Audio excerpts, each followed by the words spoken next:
ഓട്ടോയിറ്റിനിടെയും college ലൈഫും packing video എല്ലാം combine ചെയ്ത് ഒരൊറ്റ ഷോർട്ട് വീഡിയോ ഇട്ടാലോ? ഈ 2-3 ദിവസമായിട്ട് നമ്മൾ ഫുഡ് കഴിക്കുന്ന വീഡിയോ മാത്രമല്ലേ കാണിച്ചുകൊണ്ടിരിക്കുന്നത്. പിന്നെ ഈ ഒരു വീഡിയോയുടെ സ്റ്റാർട്ടിങ്ങും ഞാനൊരു ഹൽവ കഴിക്കുന്ന വീഡിയോ ആണ്. കാരണം എൻ്റെ ഉറക്കക്കൂടുതൽ കാരണം എനിക്ക് ബ്രേക്ക്ഫാസ്റ്റ് കഴിക്കാൻ പറ്റിയില്ല. അതുകൊണ്ട് തന്നെ രാവിലെ ഒരു ഹൽവയാണ് ഞാൻ കഴിക്കുന്നത്.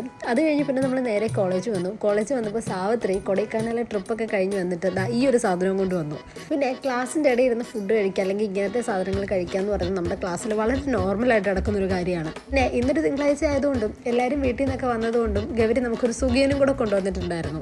സാധാരണ ഇതുപോലത്തെ സാധനങ്ങളൊക്കെ സപ്ലൈ ചെയ്യുന്ന ആതിര സതീഷ, പക്ഷേ ഇപ്പോൾ ഓൾമോസ്റ്റ് എല്ലാവരും കൊണ്ടുവരും. യുവരാജ് തമിഴ്നാട്ടിൽ പോയിട്ട് വന്നപ്പോഴും കഴിഞ്ഞ തവണ ഏതാണ്ടൊരു സാധനം കൊണ്ടുവന്നിട്ടുണ്ടായിരുന്നു. ക്ലാസ്സൊക്കെ കഴിഞ്ഞ് ഉച്ചയായപ്പോൾ ഞാൻ ഈ ഒരു വണ്ടിയല്ല സാധാരണ വീട്ടിൽ പോകാറുള്ളത്. പിന്നെ വീട്ടിൽ വന്നപ്പോൾ നല്ല ചോറും മോരുകറിയും മീൻ വറുത്തതും ഒക്കെ കിട്ടി. പിന്നെ ഒരു ഐസ്ക്രീമും കഴിച്ചു. ഒരു പരിപ്പോടെ വൈകുന്നേരമൊക്കെ ആയപ്പോഴാണ് കഴിച്ചത്. അത് കഴിഞ്ഞിട്ട് നമുക്കൊരു വാലന്റൈൻസ് ഡേ ഗിഫ്റ്റ് പാക്ക് ചെയ്ത് അയക്കാനുണ്ടായിരുന്നു. നമുക്കൊരു ഓർഡർ വന്നതാണ്. ഇതിൻ്റെ ഡീറ്റെയിൽ വീഡിയോ ഞാൻ പതിയെ ഇടാവേ. അപ്പോൾ അത്രയേ ഉള്ളൂ. Bye bye.